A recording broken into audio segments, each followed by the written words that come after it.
प्रियनंत चुने चुने कलियां तेज बिछा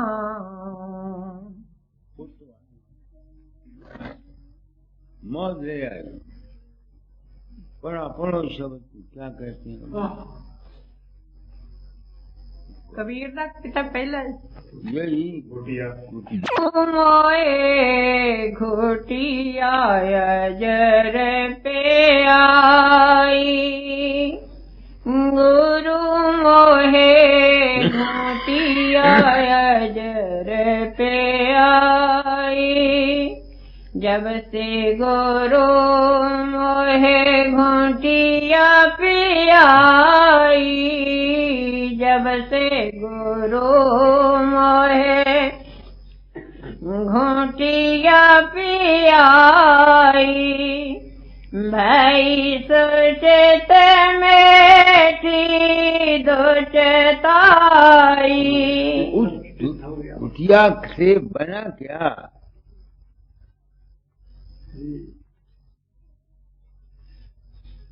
पढ़ो कड़ी को। भाई सोचत में थी दो चेताई। सुचेत कहते हैं अच्छी समझ को।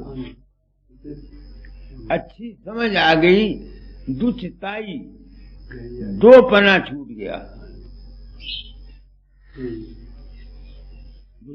दुबदा दुचता चित है नहीं। मैं ए करा के ए ठीक है कि ए ठीक है, ये ए ठीक है, ये ए ठीक है, ये ए ठीक है, ये ए ठीक है, इसका नाम दुचताई है। ये अब मैं पूछता हूँ, वो गुड़िया मुझको किसने पिलाई? बिहारी लाल ने पिलाई, दयाल दास ने पिलाई, कृषक ने पिलाई, कुमारपुर वाली माई ने पिलाई, इन सत्संगियों ने पिलाई। इन सत्संगियों ने पिलाई। मैं बेवकूफ नहीं हूं, सिर पर मुसीबत ले रहा हूं। 3000 रुपया खर्चा यहाँ का, समझ रहे हो? इन सत्संगियों की सेवा करता हूँ गुरु समझ के। बिल्कुल मैं आपको सच्ची बात कह रहा हूं। मुझको तो ये बानियां समझ नहीं देती थी। मैंने बड़ा प्रेम किया है दाता से। आज स्वामी जी का शब्द पढ़ा है, उसमें लिखा है गुरु के चरण भी पकड़ लिए मगर मुझको शांति नहीं आई। आया था ना, साध संग कर रास सार रस मैंने पिया खाई। हाँ, प्रेम लगा गुरु चरण में मन शांति न आई। यानी ज्ञान को हासिल भी कर लिया, बात जिस तरह मुझको समझ में भी आ गई। समझ गए नहीं? गुरु के चरणों को भी पकड़ लिया मगर शांति नहीं आई। ये वो राज है जो हकीकत। मैं पागल नहीं हूं। ये व्यास जहां आया हुआ है मेरे चाचे का पुत्र लगता है। मैं की रहना कौन? तुम लोगों से मुझे ये हकीकत और असलियत का पता लगा कि असली बात क्या है। मैं तो होता नहीं ना इसके अंतर गया, ना दयालदास के अंतर जाता हूँ, ना कुमारपुर वाली माई के अंतर गया, ना अमरीका जाता हूँ, ना कहीं नहीं जाता हूँ। तो फिर गुरु ने मुझे क्या कुटिया बनाई? सुचेत हो गया, समझ आ गई कि बात क्या है। जितना हमारा खेल है सब मन का, अपना ही मन का खेल है। अपने ही मन का खेल है और कुछ नहीं। हम अपने ही मन के चक्कर में आए हुए हैं और मन ही काल है। मगर यहाँ ठहरना मेरे लिए मुश्किल हो रहा है। मैं नहीं ठहर सकता, गिर जाता हूं। यहाँ ठहरा नहीं जाता, गिर जाता हूँ। और वो क्या है, वो मुसलमान पीर जो अलीगढ़ का कादरी बाबा मंदिर, उसको 15 रुपये महीना भेजता है। तू मेरा चाचा लगता, सिर्फ मुझको उससे राज मेरा कि मेरा रूप उसके अंदर प्रकट होता है, मैं तो होता नहीं था। इस तजर्बे ने मुझे घुटिया पिला दी। अब क्या हो गया, पढ़ो इस कड़ी को। गुरु मोहे घुटिया अजर पे आई, जब से गुरु मोहे घुटिया पियाई, भई सोचत मेटी दो चेताई। क्या दोस्ताई मेरी, ये जो कुछ भी मेरे मन के अंदर ख्यालात उठते हैं, दरअसल में ये मन का ही चक्कर है, बस ये समझ में आ गया। अच्छे उठते हैं तो, जो बुरा उठते हैं तो, ये दुष्टाई मेरी। आगे नामे औषधि अधर कटोरी, पियत अघाए कुमति गई मोरी। नाम की औषधि अधर कटोरी, खोपड़ी जो है ऊपर, ये कटोरी है, उसमें जो शब्द गूंजता है वो नाम, उसके पानी से क्या हो गया, पढ़ो इस कड़ी को। नामे औषधि अधर कटोरी, पियत अघाए कुमत गई मोरी। उसको पीने से कुमति, कुमति कहते हैं बुरे मत को, बुरी मत जो थी, जो गलत ख्यालात थे वो चले गए। आगे ब्रह्मा विष्णु पिए नहीं पाए, खोजत शंभो जन्म गमाए। अब एक ब्राह्मण के लिए ये वाणी सुनना एक कलेजे में छुरी मारना है। इस वास्ते मैंने प्रण किया था कि जिंदगी में सफर करूंगा। कबीर का क्या मतलब है इससे, ये तो वो जानता है, मगर मैं ये समझता हूँ ब्रह्मा सृष्टि रचता रहता है, समझते हो ना। वो रचना का काम करता है, विष्णु पालना का काम करता है, शिव संहार का काम करता है। वो वहां कहाँ पहुंचा? उनकी तो ड्यूटी यही है, रचना करते रहो, पालते रहो और तबाह करते रहो। वो वहां कैसे पहुंचा? शास्त्रों के मुताबिक ब्रह्मा के तीन ही, ब्रह्मा का काम उत्पत्ति करना है, शिव का काम संहार करना है। तो ये तीनों जो, ये तो अपनी अपनी दुनिया के कामों में फंसे हुए हैं, रचना में लगे हुए हैं। तो जब तक इंसान रचना से ऐसा नहीं होता, वो उस चीज को पा नहीं सकता। आगे सुरत नरत कर पिए जो कोई, कहे कबीर अमर होए सोई।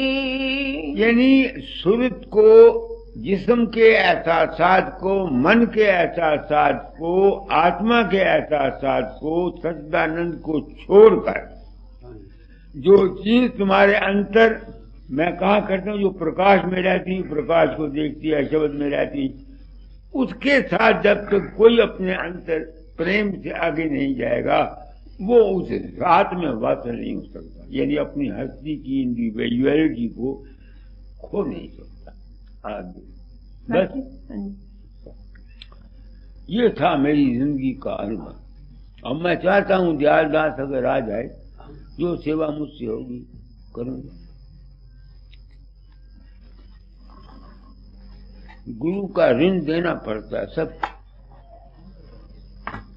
इन लोगों ने मुझ पर, एहसान तो दाता दयाल का है, वो तो अब है नहीं, उनकी मैं क्या सेवा करूं। उनका नाम रोशन का जाए, उनकी तालीम को फैलाया जाता, और मैं क्या करूं। आप ही लोग मेरे गुरु हैं, आप लोगों की सेवा करिए, ये है मेरा।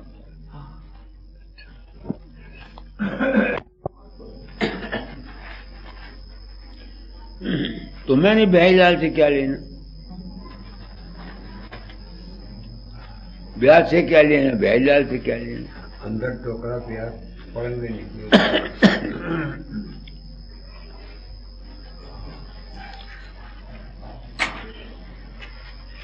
हजूर महाराज ने भी कोई कसर छोड़ी नहीं।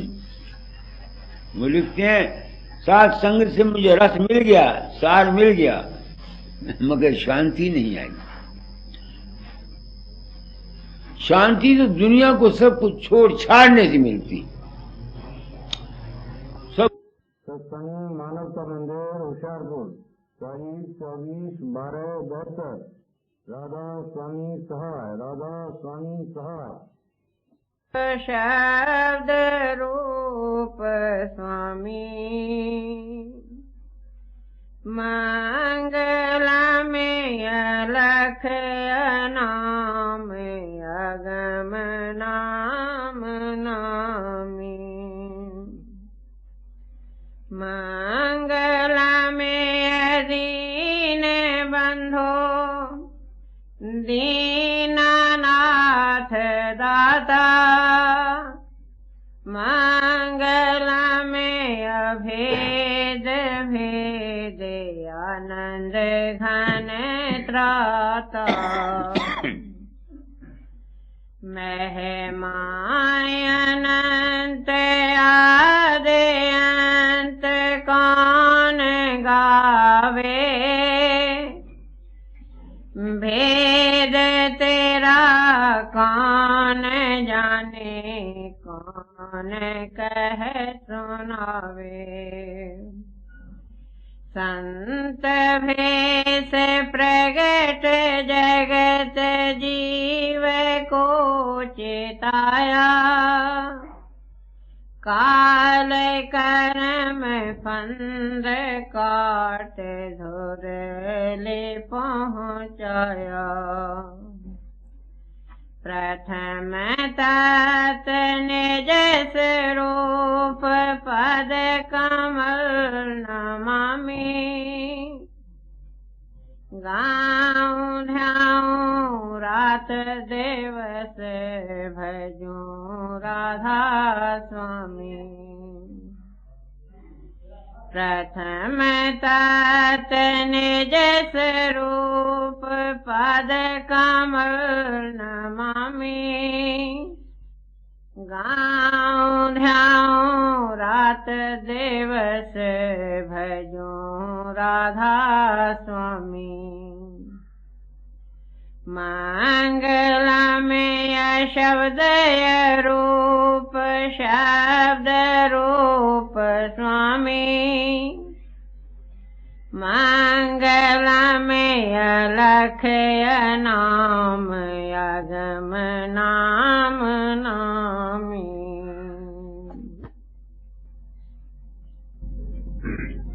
सत्यम बजाएगी पर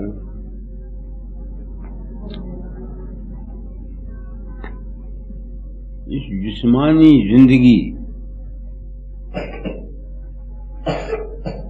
के खेलों के तजर्बे के बाद जो कुछ हमारे साथ होता है, उसके तजर्बे के बाद सत्यम बजाएगी की पर अपना अनुभव ज्ञान किया था। ये जिस्मानी जिंदगी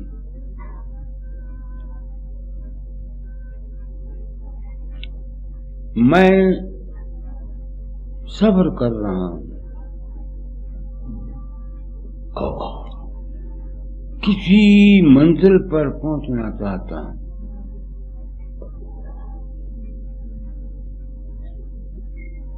उस मंजिल की था नहीं मिलती। कहने को मैं बेशक कह दूं मैं अलग हूं, मैं अगम हूं, मैं अनाम हूं, मैं परम संत हूं, मैं ये हूं, मैं वो। अपनी जिंदगी की रहनी प्रैक्टिकल जीवन में तस्कीन और शांति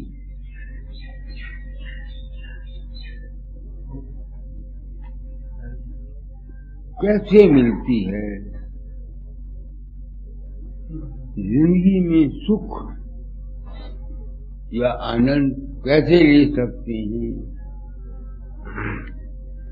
इस हबत में जिंदगी गुजारी मैंने। अब बुढ़ापा आ गया, कर्म भोग मेरा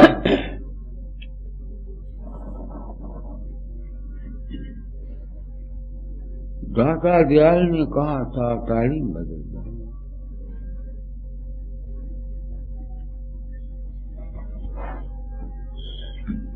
मैं उनका हुक्म क्यों मानता हूं?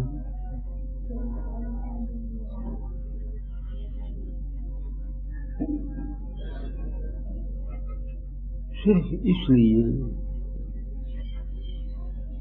कि मेरा बचपन से विश्वास था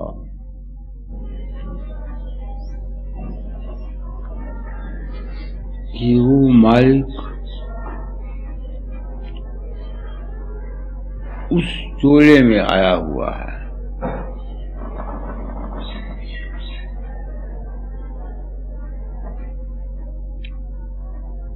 इंसान अपना ही विश्वास है,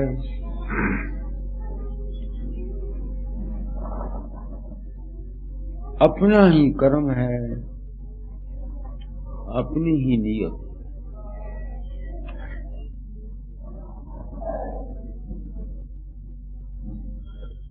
मेरा विश्वास कई दफा टूटा, शंका पैदा हुई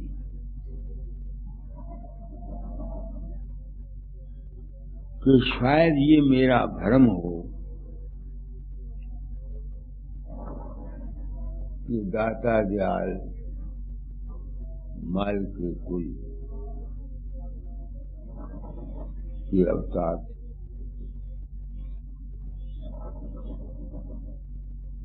मगर जब सत्संगियों ने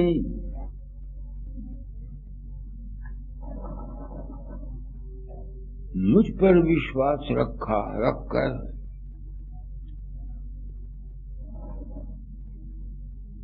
मेरे रूप से अपनी दुनियावी, मानसिक और आत्मिक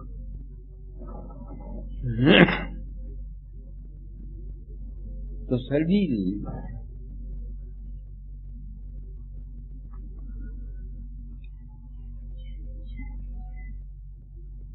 तो मुझको भी ये यकीन है कि मैंने इस विश्वास से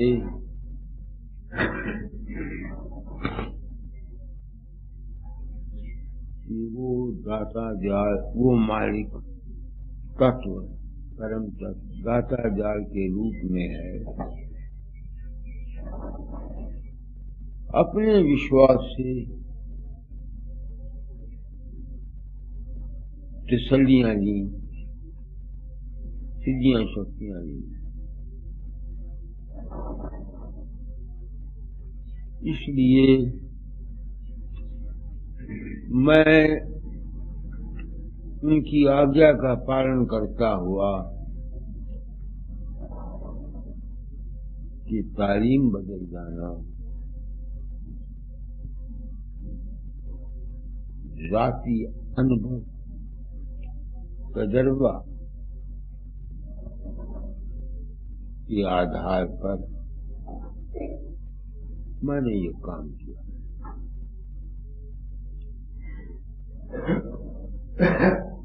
जागृत अवस्था में जो सत्य चीज है जिससे हमको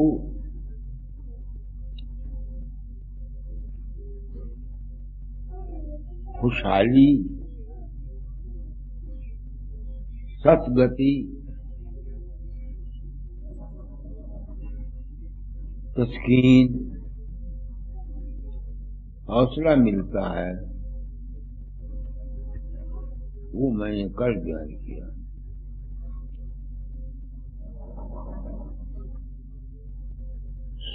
हमारे इंसान के जिस्म 3 चीजों से मुरक्कब है।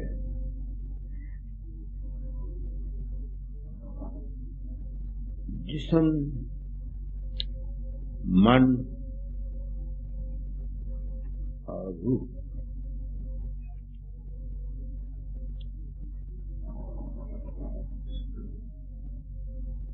इंसान का मन चंचल है,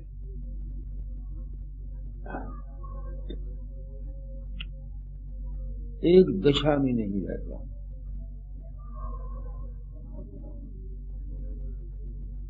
कभी कुछ सोचता है, कभी कुछ सोचता है।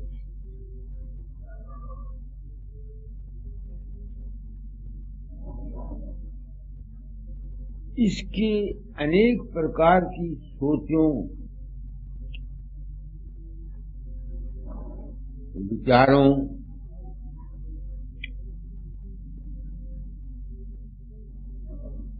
को बेज़ब्त होके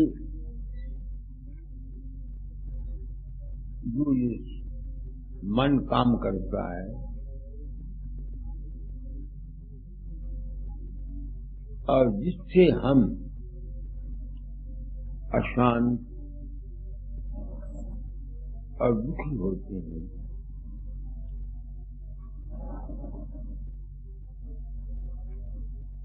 इसको बस में करने का क्या उपाय है?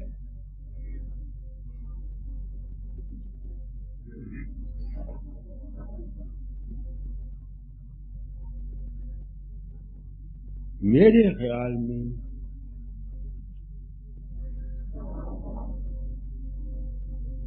किसी ऐसे पुरुष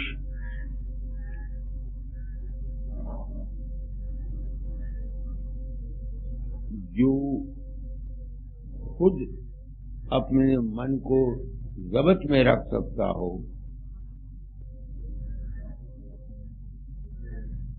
उसकी सोबत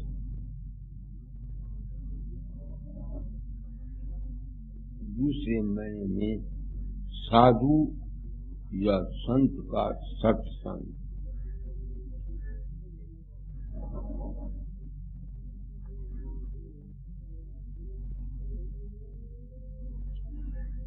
ये सत्य है। मन के ख्याल से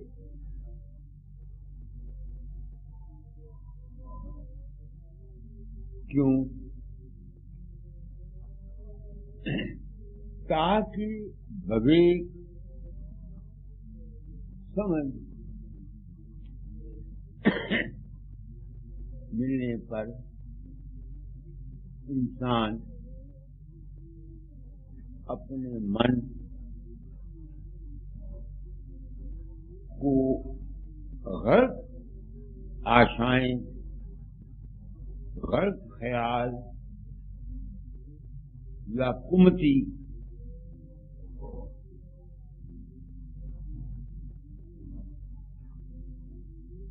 न उठाए।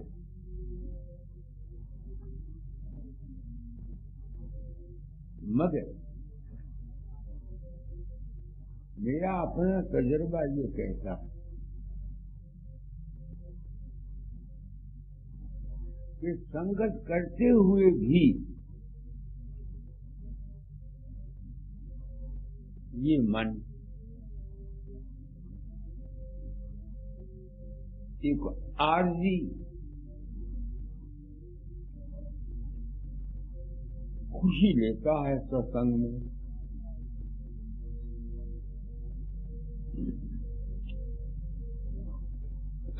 मगर बेकाबू हो जाता है।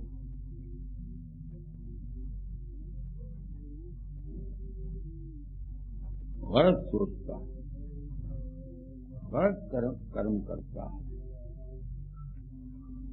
गलत वासना उठाता है।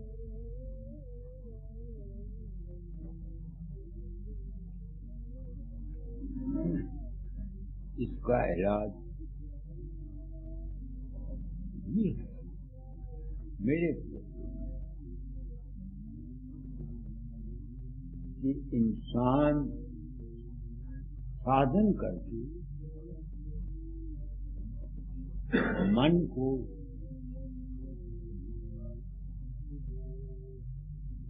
वहां ले जाए जहां से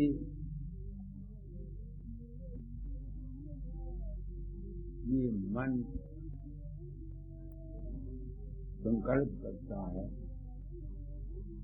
या वासना करता है।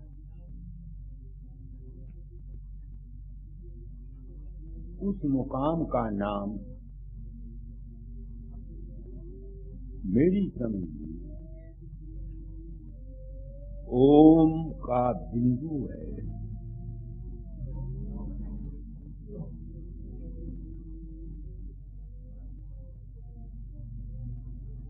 निर्विकल्प समाधि है।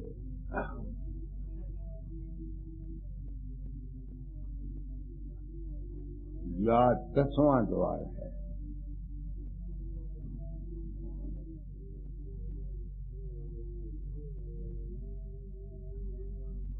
अब मैं सोचता हूं कि इस अवस्था में जाने के बाद क्या मन गलत ख्यालात नहीं उठाएगा?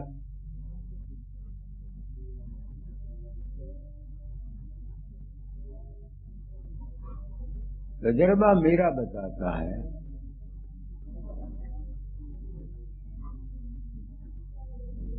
कि उठाने को तो वो उठाएगा,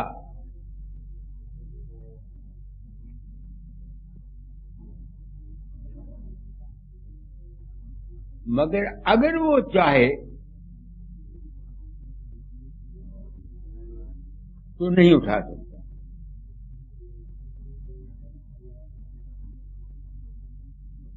इसके लिए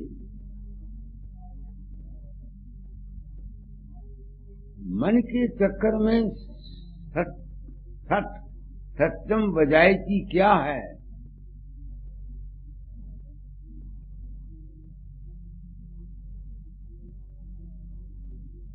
कि इंसान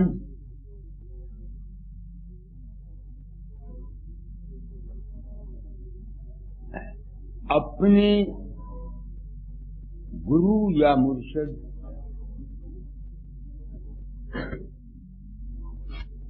की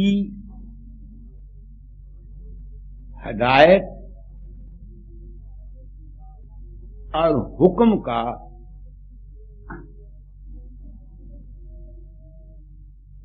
सख्ती से पैरोकार हो।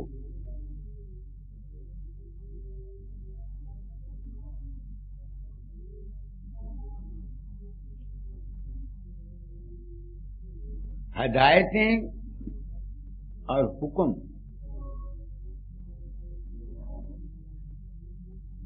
गीता,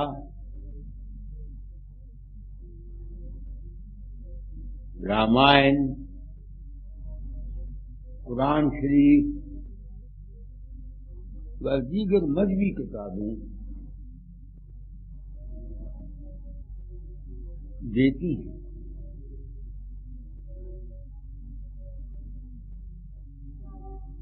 मगर चूंकि प्रकृति हर एक इंसान की प्रारब्ध कर्मों के अनुसार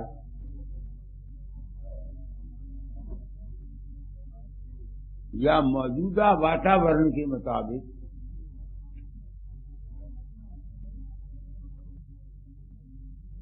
खारजी असरात से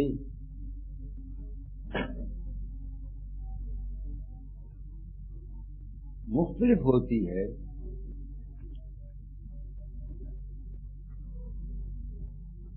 इसलिए गुरु बेहतर जानता है कि इस शख्स की प्रकृति किस किस्म की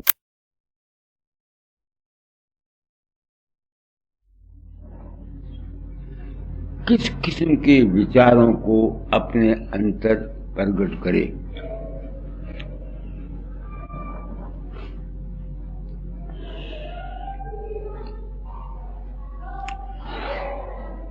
निर्विकल्प समाधि लगाने से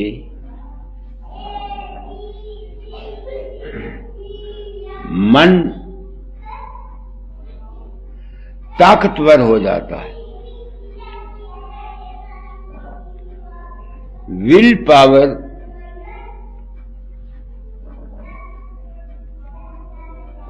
जबरदस्त हो जाती है।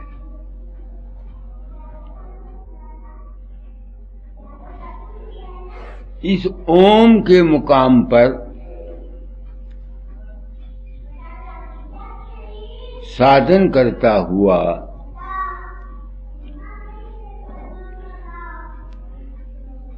इंसान को निर्विकल्प समाधि में या महाशून्य में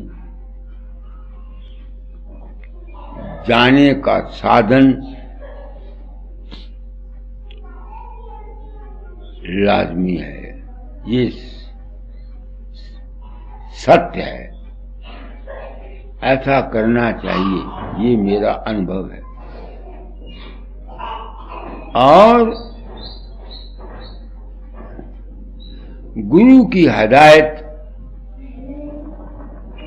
हुक्म या माँ बाप अगर बुद्धिमान है तो उसके हुक्म की तामील लाजमी है।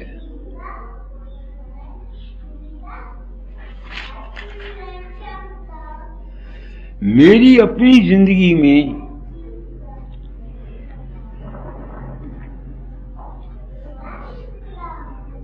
मैंने अपने बाप की हदायत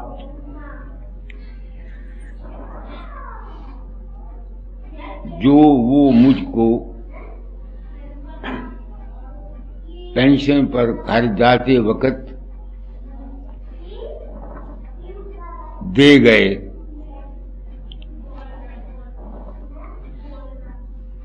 मेरी प्रकृति आदत के अनुसार मैंने उनको फॉलो किया और मेरा जीवन सुख से गुजरा।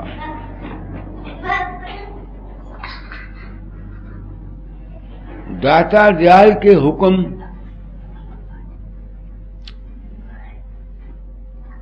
को मैं 100% तो पूरा नहीं कर सका,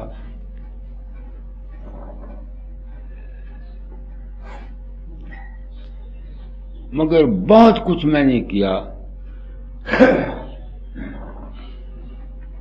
उससे मुझको बहुत फायदा हुआ।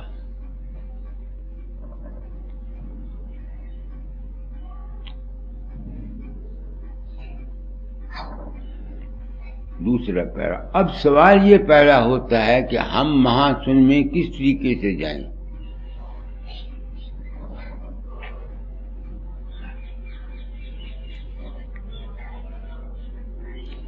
प्रेम योग से भी समाधि लग सकती है,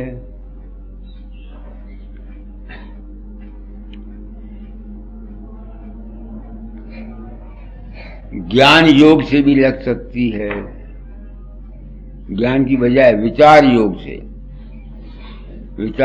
से भी लग सकती है।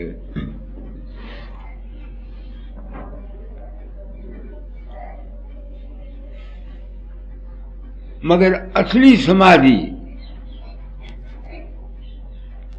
तब लगेगी और उसकी लगेगी जिसको ये यकीन हो गया है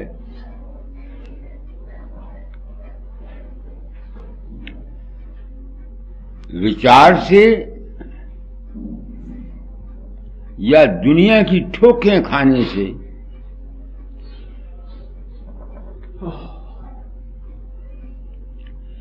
कि ये संसार दुख की खान है।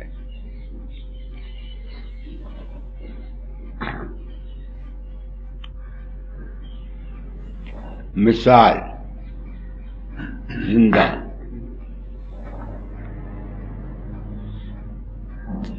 ये दयाल दास है। क्योंकि घरेलू जिंदगी में रिश्तेदारों,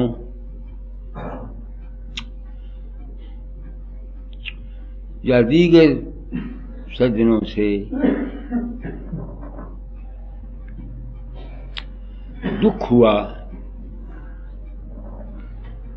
वैराग आ गया,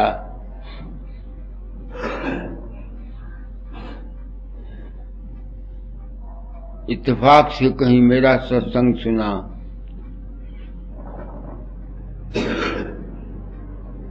मेरे बचनों से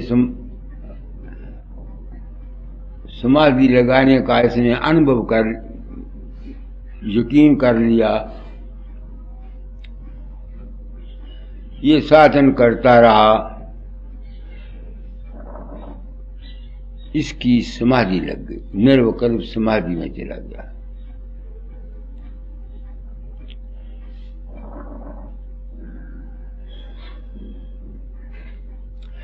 और काफी मेरे पास मिसालें हैं। अपना जीवन मेरे सामने है।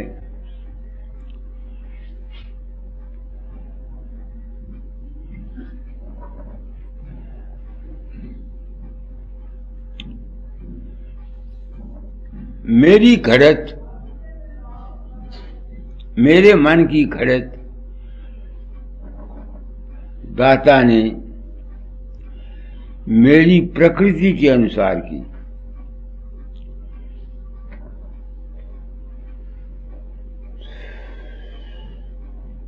मेरे छोटे भाई की मन की घड़त सिर्फ कर्म योग से की।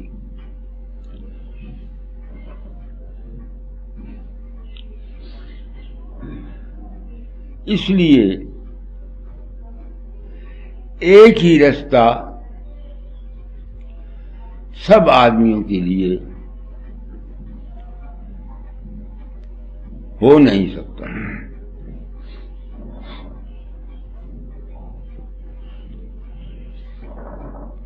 इसलिए मन के चक्कर में, मन के चक्कर को अनुकूल बनाने के लिए अगर कोई सत्तम बजायती है तो सिर्फ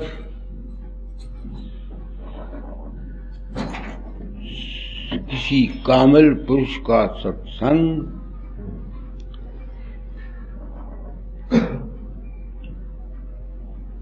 उससे प्रेम और विश्वास और श्रद्धा और उसके हुक्म की पालना करना।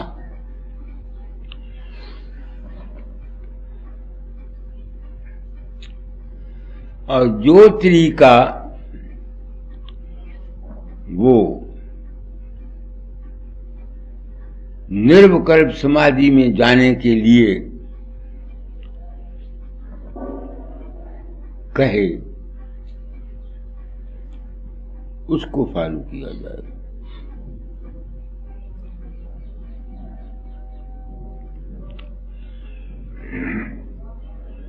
दूसरा पैरा, ये ओम का जो स्थान है,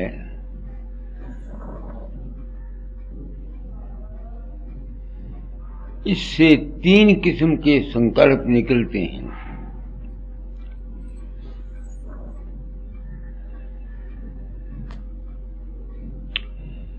या वासना निकलती है।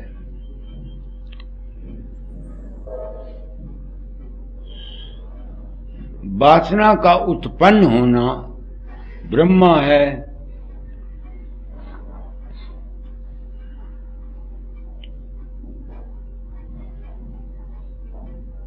उस वासना को का लुत्फ लेना विष्णु है।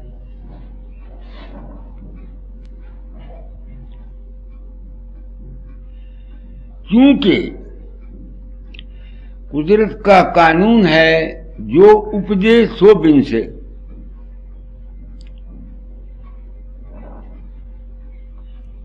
इसलिए कोई भी वासना जो उठती है वो वक्त के बाद खत्म हो जाती है।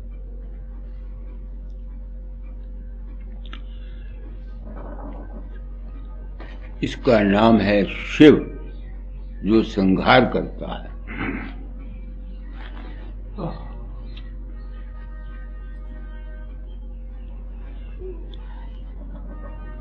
बस बाकी कर रूहानियत ठीक है, ऐसी हो साहब है, कोई गलती तो नहीं इसमें। मन के चक्कर में क्या है, सत्संग, इनकी आज्ञा का पालन करना, जो वो तरीका बताए उस पर अमल करना।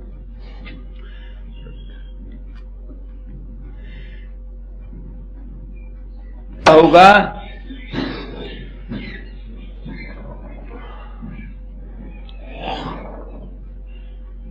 मानसिक अशांति नहीं आएगी। बस इस साधन से अगर कोई फायदा है, महाशून्य में जाने से, समाधि लगाने से जीव को मानसिक अशांति नहीं आएगी।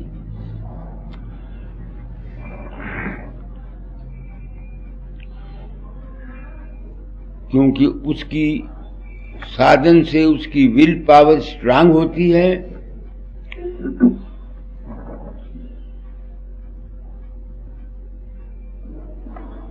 और गुरु की आज्ञा में रहने से वो जिस किस्म की वासनाएं उठाने का गुरु ने आदेश दिया हुआ है,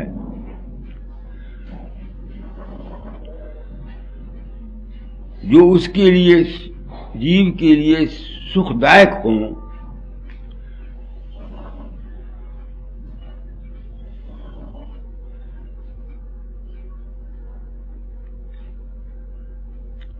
वो पूरी होती रहेंगी और मानसिक जिंदगी खुशी से गुजर जाएगी। बस चरण शरण की वंदना नित कोई और न काम, गुरु बसा चित आए मेरे, बख्श दो निज नाम, तेरी शरणागत हुआ जब किस की राखूं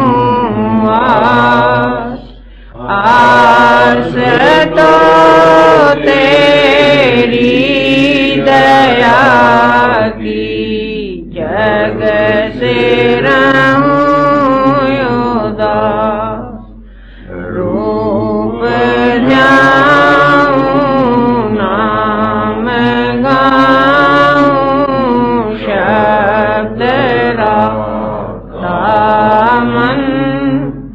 आठों याम तेरा ही सुमिरन, भाग मेरा धन, शेष पर निज कर कमल धर लिया शरण लगा पतित पापी तर गया गुरु शरण तेरी मुक्ति की नहीं चाह मन में भक्ति प्यारी लाग राधा स्वामी की दया से भाग्य पूर्ण जा मुक्ति की नहीं चाह मन में भक्ति प्यारी लाग राधा स्वामी की दया से भाग्य पूर्ण जा चरण शरण की वंदना नित्य कोई और न काम गुरु बसो चित आए मेरे बख्श दो निज नाम। एक पैरा और लिख दो। जो ये काम करने का हुक्म दिया दाता ने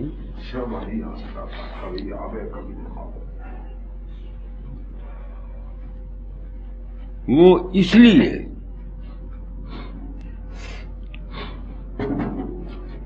कि मैं इस संत मत की राज को जानने का इच्छुक था।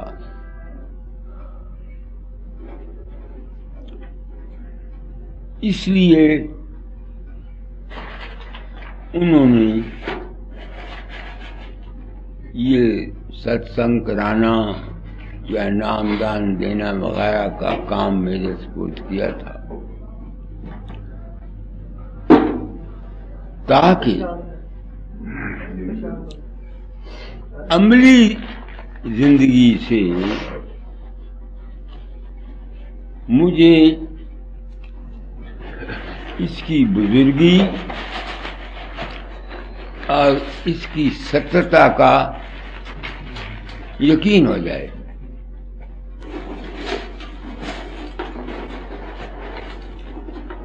इसके सिवा और कोई गर्ज नहीं थी।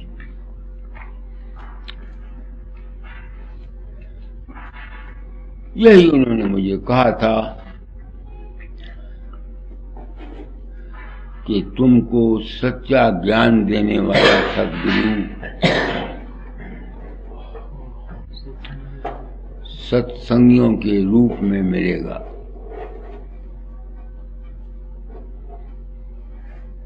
सो मिल गया बस।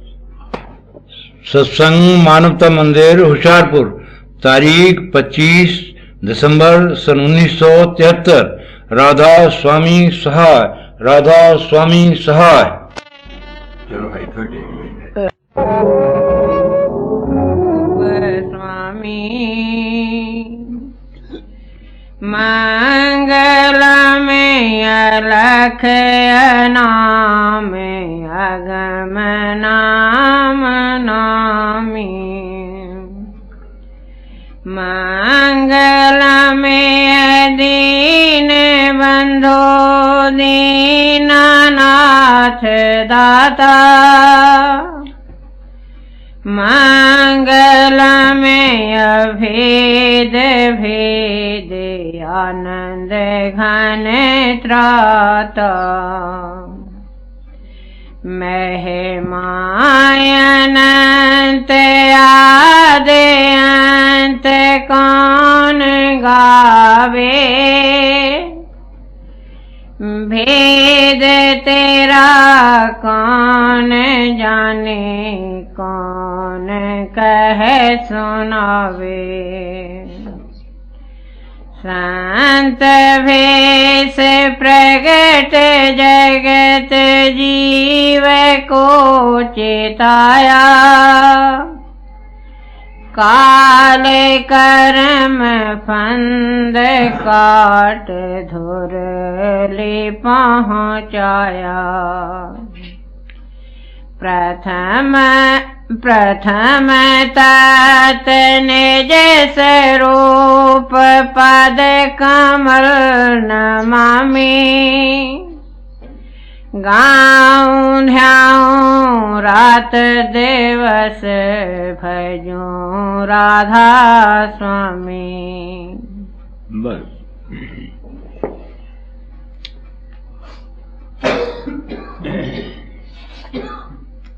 या गुजर गई खोज खोज खोज में।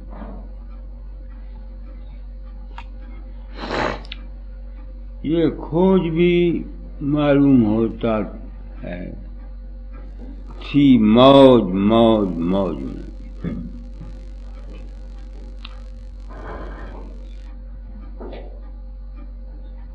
क्या एक दीवानापन आ गया छोटी उम्र से। मेरा मालिक कहाँ है, मैं कौन हूँ, मेरा आधार कहाँ है।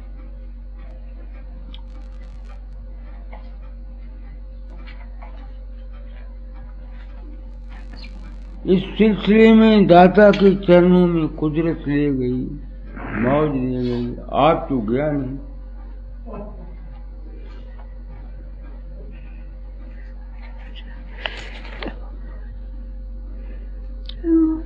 उस जात पाक ने गिद्दड़ परवाना दे दिया।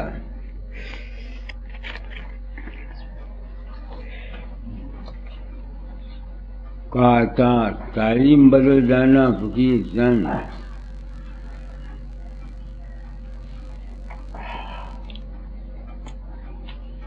पता नहीं जो कुछ मैंने समझा है ये ठीक है या गलत है। इस सिलसिले में मैं 2 दिन से सत्यम वजैदी पर बोल रहा हूं। सत्यम वजैदी का क्या मतलब है कि वो कौन सी सच्चाई है जिस पर चलने से हम इस दुनिया में जिस्मानी जिंदगी में, मानसिक जिंदगी में, आत्मिक जिंदगी में या उससे परे सुख, शांति, आनंद, तसल्ली, तस्कीन हासिल कर सकते हैं।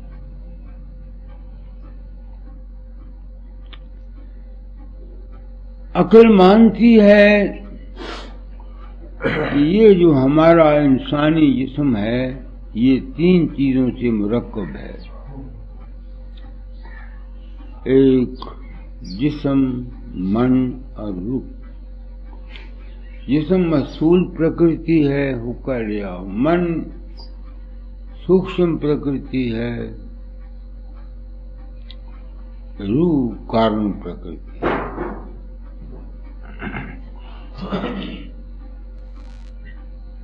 दुनिया रूह को सबसे मुकद्दम समझती है।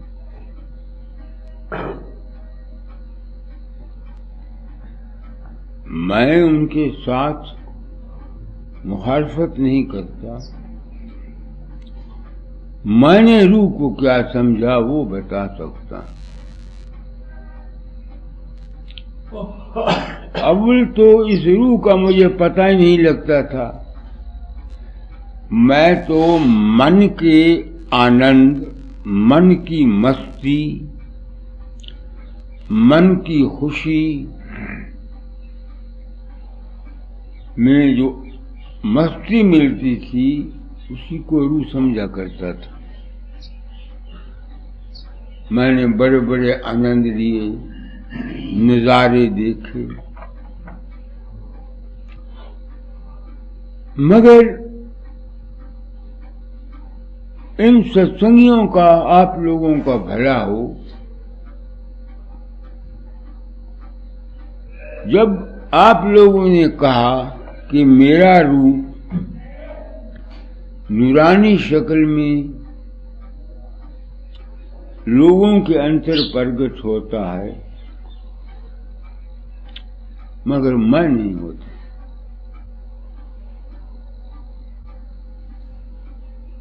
तो मुझे ये यकीन हो गया कि वो जो मैं अपने अंतर में दाता डाल के स्वरूप को प्रेम से देखकर मस्ती, आनंद, खुशी या अनुभव हासिल किया करता था, वो तो रूह नहीं है। फिर रूह क्या बला है, ये एक सवाल। तो जब से मैं इन रूपों, रंगों, ख्यालों, विचारों, शक्लों को छोड़कर ऊपर जाने की कोशिश करता हूं या साधन करता हूं, तो मेरे अंतर में एक किस्म की रोशनी पैदा होती है। रोशनी तो सबको ही पैदा होती है। कोई लाल रंग की रोशनी देखता है, कोई हरे रंग की रोशनी देखता है, कोई ज्योति के दर्शन करता है, कोई चंद्रमा को देखता है, कोई तारे देखता है।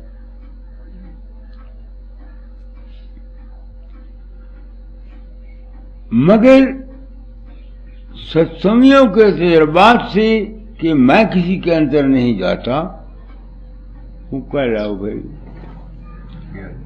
मेरे अंतर में जो तलाश थी वो मुझको ऊपर ले जाती रहती है। वहां ये मुख्तलिफ रंग जो हैं ये सब छूट जाते हैं, केवल एक सफेद रंग का प्रकाश रहता है, बिल्कुल सफेद। कभी छोटे दायरे में उसे देखता हूं और कभी बड़े दायरे में देखता हूं,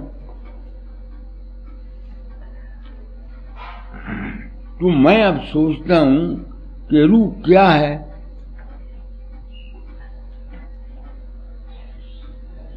रूह सफेद रंग का प्रकाश है, मगर जो चीज उस सफेद रंग के प्रकाश को देखती है, जो चीज उस सफेद रंग के महान प्रकाश को देखती है, वो कुछ और चीज है। इस वास्ते ये जिस्म जो हमारा है ये तीन चीजों से मुरक्कब है, एक प्रकाश, एक ख्याल और एक जिस्म, यानी प्राकृतिक खेल है इसका।